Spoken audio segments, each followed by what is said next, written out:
ជ្រាបសួរបាទខ្ញុំបាទឈ្មោះភីផនខ្ញុំមានអាយុ29ឆ្នាំ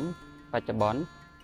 ហើយខ្ញុំជាសិស្សចេញពីសាលា Small Art School ដែលហៅថាវិចិត្រសិល្បៈតូចហើយនេះជាស្នាដៃទី2របស់ខ្ញុំដែលខ្ញុំបានគូវាឡើងដើម្បីដាក់ពួតប្រជែងហើយចំពោះរូបនេះដែរខ្ញុំឲ្យឈ្មោះវាថាស្ត្រីដែលរឹងមាំឬក៏ Strong Woman ហើយចំពោះស្ត្រីនឹងដែរខ្ញុំគូដោយរឹងមាំនឹងខ្ញុំគូដោយមិនមែនរឹងមាំបែបកម្លាំងកាយឬភាពរឹងមាំចេញពីផ្លូវចិត្តមកវិញហើយពាក់ព័ន្ធនឹងរឹងមាំនឹងចំណេះដឹងក៏ដូចជាភាពឆ្លាតវៃគឺកើតឡើងក្រោយនៃភាព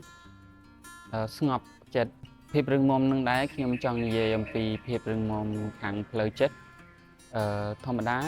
មនុស្សយើងម្នាក់គឺតែងតែងាយរងគ្រោះក្នុងការប៉ះទង្គិចនៃផ្លូវចិត្តជាខ្លាំងបច្ចុប្បន្នហើយក្នុងរូបនេះដែរខ្ញុំចង់លើកទឹកចិត្តដល់មនុស្សគ្រប់រូបឲ្យមានការរឹងមាំចេញពីខាងក្នុងមកវិញគឺសំដៅទៅលើផ្លូវចិត្តរបស់យើងតែ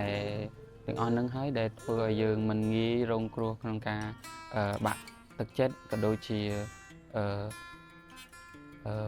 ភាពចុះអន់ខ្សោយនៃកម្លាំងប្រាជ្ញាជាដើមហើយក្នុងនោះដែរខ្ញុំធ្វើវាឡើងក្នុងការបង្ហាញចេញជាទម្រង់កាន់ផ្កាទម្រង់កាន់ផ្លែឈូកដែលខ្ញុំចង់បង្ហាញពីការទទួលខុសត្រូវក៏ដូចជាភាពជាអ្នកដឹកនាំក៏ដូចជាភាពនៃការការពារយើងដឹងហើយថាផ្លែឈូកគឺឈូកគឺជាដើមជារុក្ខជាតិមួយប្រភេទដែល